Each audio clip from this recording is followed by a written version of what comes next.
and that gets us back to this man. This is Dan Page driving the Arthur Gallant car. On the other side of the racetrack, it's going to be Dave Deangelis for Lane Cottrell and his team. We'll talk more about this matchup in a moment. But first, let's check in with John. And Rich, moving on into the semifinals. Nice, smooth run there, right? Very smooth. Stepped up, which we were trying to do because Randy, our competitor, excellent tuner, excellent driver.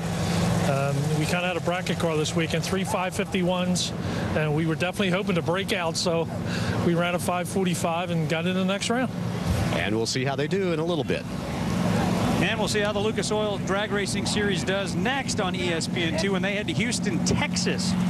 It's going to be the O'Reilly Auto Parts Spring Nationals. Comes Sunday, May 8th at 1 Eastern. Let's not get too far ahead of ourselves, though, Bob. We love going to Houston, but we got a job to finish here today in Charlotte. Yeah, some great race cars coming up here. We mentioned Paul Noakes making his debut at the national event in the funny car category. Dan Page doing the same here with his good friend Arthur Gallant's race car.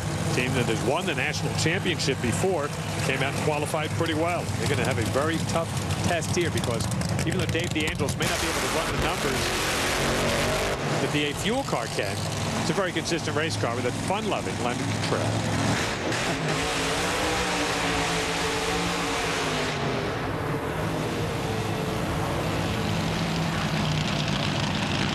And down at the far end with Monroe Guest. And Monroe, we talked this morning about how consistent the car is, and you go out there and run another 532. You guys are just mowing them down one after the other. Well, the key to this race is consistency. And Joe has the car very consistent. We're making just minor changes, reading track conditions, and hoping we get to the win line. Well, they got the win light the first time out earlier in a divisional race at Houston, which they'll be at in a couple of weeks. This is just their second race of the year, guys.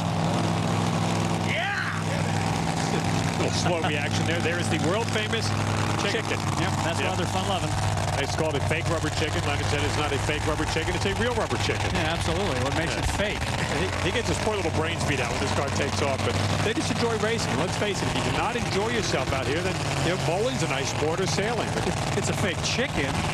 Correct. But not a fake rubber chicken, right?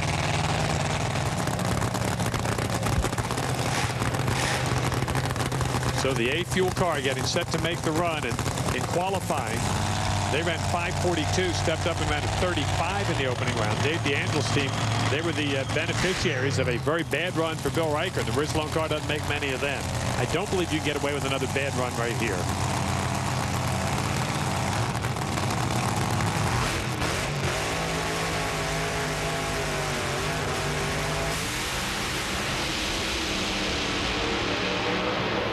Oh, the right lane moved first, and the chicken, the fake rubber chicken, or the rubber chicken was trying to fly, but it is Dan Page with the win, 540, 260 miles an hour.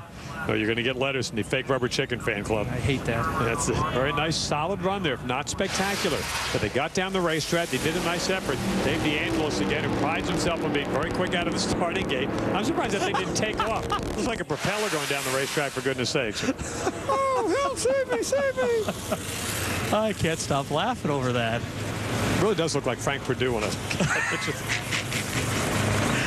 Unfortunately, though, the rubber chicken is done for the day, though. Moment of silence. Moment of silence. So Dan Page is advancing. So far, the injected car is pretty much having their way. We got one last chance for the supercharged team. Marty Thacker will be rolling up next, and he'll get a chance to go up against Dwayne Shields, who did not run in his own track in Las Vegas last time, running down here.